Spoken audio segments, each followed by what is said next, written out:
Welcome to The Deep Dive, the show where we take complex topics, unpack them, and get you truly well informed fast. Today, we're diving headfirst into a subject that touches everything from global talent acquisition to the very future of higher education in the United States. We're talking about the significant proposed changes to the H-1B visa selection process. For many, this isn't just some regulatory tweak. It's a potential seismic shift in how skilled foreign workers enter the U.S. workforce. That's absolutely right. Yeah. At its heart, this isn't just shuffling paperwork. It's really about a fundamental reevaluation of how these, highly sought-after visas are allocated. Moving away from what has largely been a random lottery system towards one that prioritizes wage levels. It's a direct response, really, to these long-standing debates about the program's effectiveness and whether it aligns with its original goals. Okay, so our mission today is to peel back the layers of these proposed rules for you, the listener. We'll explore exactly what they mean, why they're being considered now, the intricate details of how they would actually work. Right. The mechanics of it. Exactly. And perhaps most critically, their far-reaching potential impact on various groups. Think of international students eyeing a future in the U.S., or the tech giants and startups that rely on this talent, and even the broader U.S. job market itself. Our aim is to make this complex information clear, actionable, and, profoundly relevant for you. So let's unpack this. For those maybe not deeply familiar, or even for those who are, let's just quickly recap the basics of the H-1B. Because understanding the foundation is key here. At its core, the H-1B visa is a temporary, non-immigrant visa. It's specifically designed for foreign workers in what are called specialty occupations. Right, specialty occupation. And what does that mean? Generally, it's a job that requires at least a U.S. bachelor's degree or its equivalent in a specific field. It needs the theoretical and practical application of highly specialized knowledge. Yeah, think tech, engineering, specialized medicine, Right. research. Feels like that.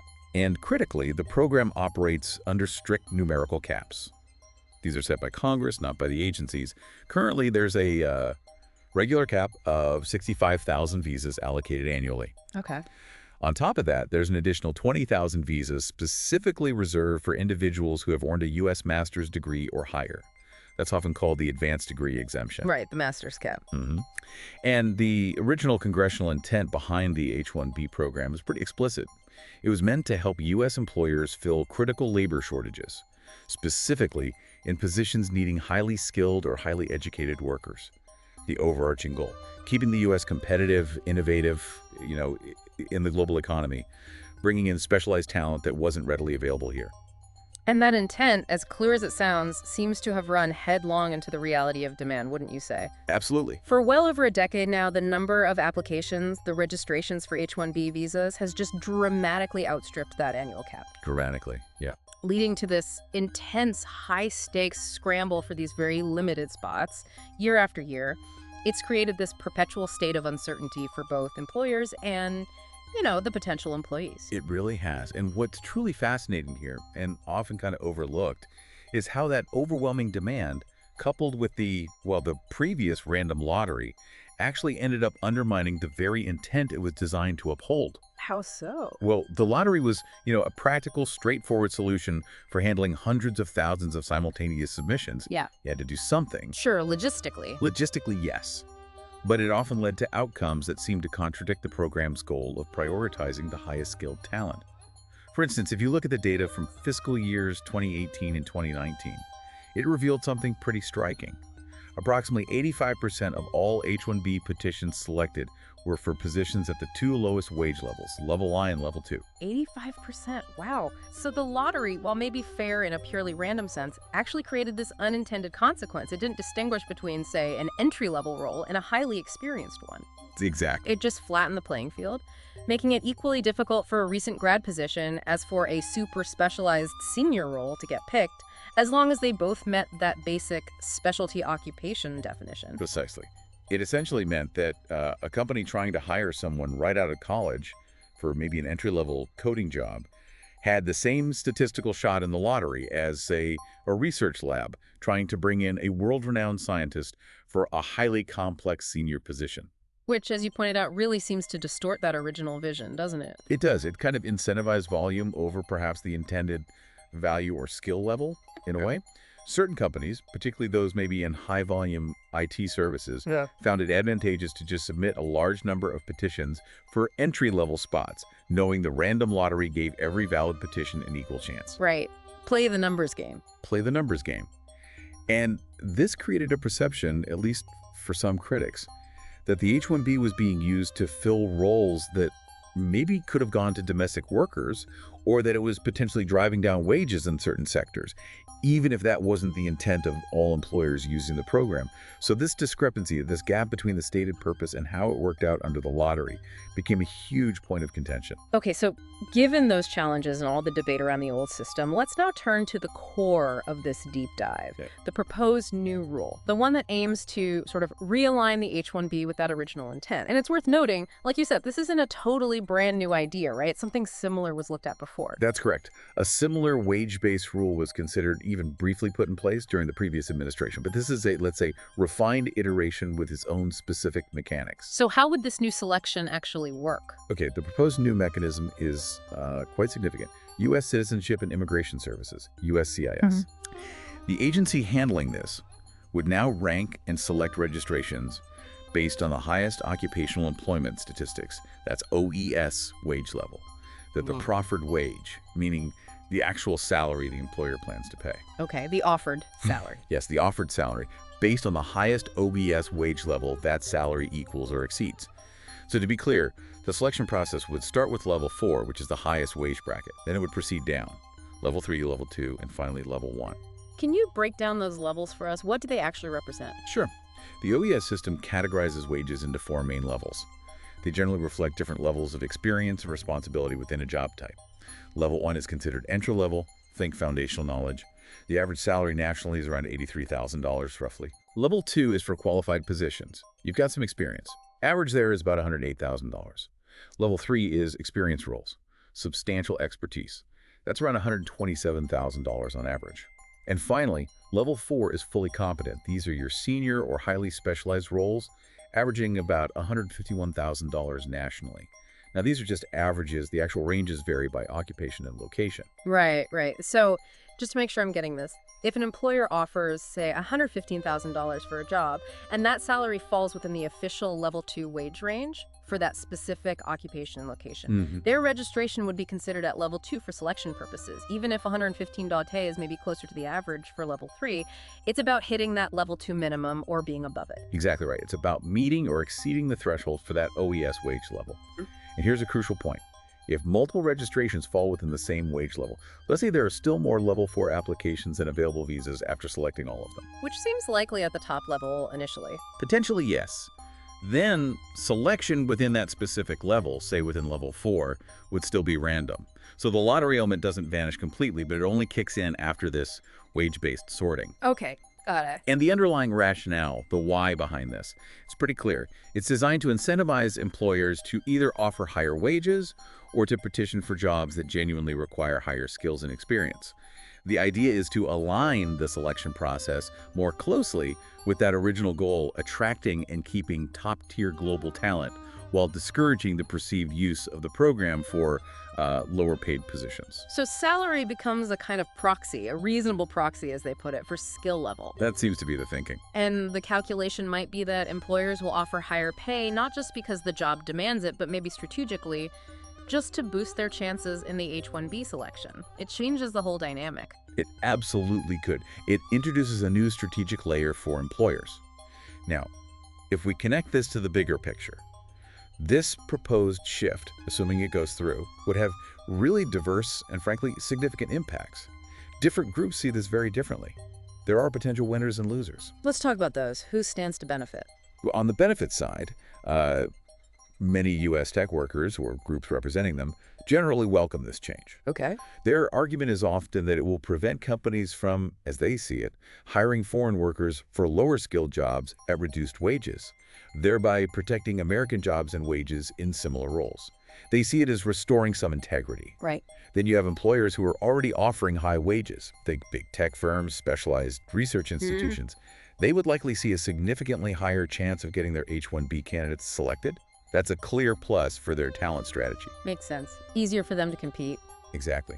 And for the H-1B workers themselves, those who were selected under this new system, they might actually end up with higher pay than they would have under the old random lottery, simply because the selected roles are skewed towards higher wage levels. So a potential direct financial benefit there, and maybe, just maybe, a potential upside for some currently unemployed or underemployed U.S. workers. If those lower wage H-1B slots become harder to fill via the visa, maybe more opportunities open up domestically. That's part of the argument anyway. Okay, that covers a lot of the potential upsides.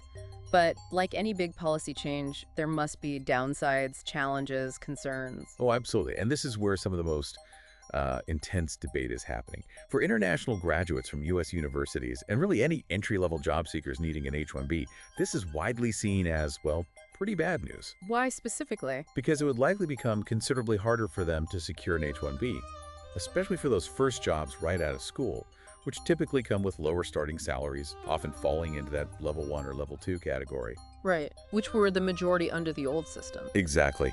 And this raises a really critical question one you hear a lot from students and educators. What about the massive financial investment international students make? Pouring $50,000, $100,000, sometimes more, into a U.S. education. Huge sums. Huge sums, often financed by loans.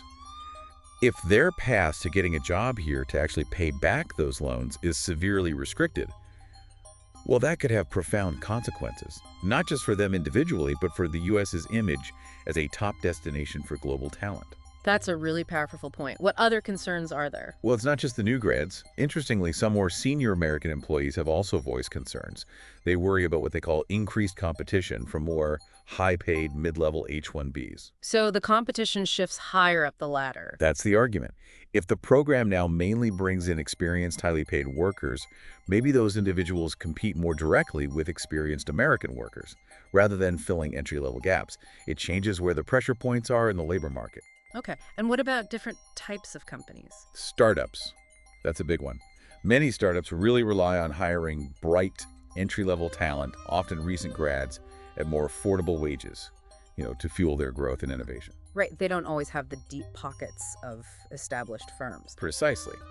This rule could make that crucial talent pipeline much harder, maybe even impossible, to access for them, potentially stifling innovation where it often begins. U.S. universities are also deeply concerned. They worry this shift could deter international students from even applying to U.S. schools in the first place. Impacting enrollment and revenue. Exactly. University revenues often rely significantly on higher tuition from foreign students. But beyond finances, it's also about the diversity of thought, the research collaborations that international students bring. That makes sense. Mhm. And the companies that did rely on lower wage H-1Bs? Well, they face a tough choice. They might have to significantly increase wages to compete for visas now, raising their labor costs. Or they face the potentially substantial expense and disruption of finding, hiring, and training replacement workers domestically. There are estimates out there, something like $4,400 per worker just for the search and hiring process alone, not even counting training or lost productivity. Wow. So yeah, the perspectives are incredibly varied. It really highlights this complex web of economic, educational, and labor market factors all tied up in the H-1B. Okay, let's shift to the practical side. Implementation, timelines, costs. What do we know? Well, first off, timeline-wise, it's important for everyone to know this proposed rule will not impact the upcoming fiscal year 2026 H-1B registration and lottery. That process is already done. Okay, so any changes for FY 2027 or later? Correct. If and when it's finalized, it would apply to subsequent fiscal years. Now, for employers, beyond the big strategic questions about wages, there are also new administrative burdens and costs.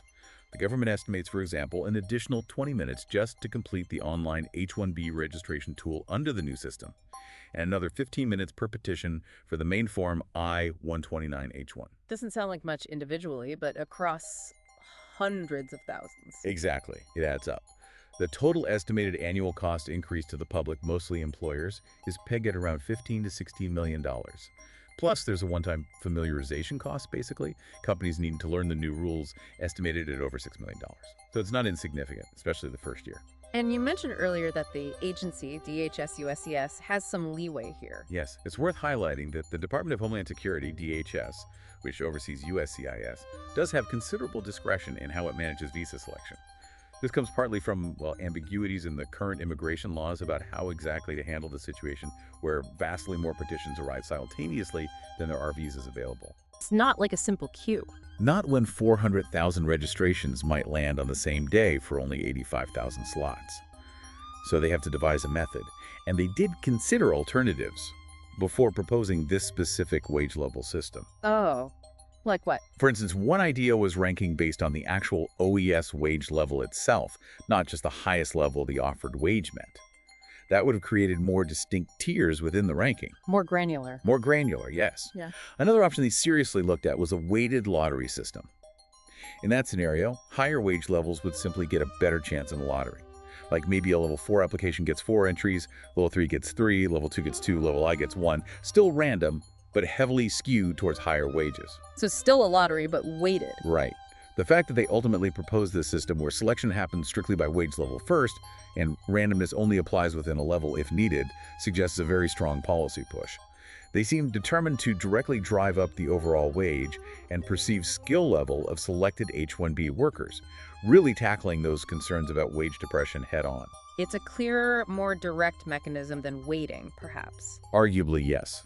Though, of course, like any major rule change, this proposal will likely face public comments, maybe legal challenges, before anything is final. Okay, so to sort of summarize where we've landed today. Sure. Today, we've really unpacked this significant proposed shift for H-1B visa selection. Moving from that largely random lottery to a system based on wage level prioritization. We talked about how this aims to attract higher skilled, higher paid workers, trying to address those long-standing concerns about wage depression and the program's original intent. But we also explored the very real potential challenges, especially for recent international graduates, startups, universities, and companies reliant on the previous model. And it leaves us with some big questions to think about, doesn't it? As the U.S. continues to grapple with its economic future, its global competitiveness, how might changes like this, the specific H-1B change, reshape not just the immigration landscape itself, but that whole pipeline of talent flowing into critical industries? What could the long-term effects be on innovation, on higher education, even on the very fabric of skilled work in America? Lots to consider. All the best, and we will meet again with another important matter again.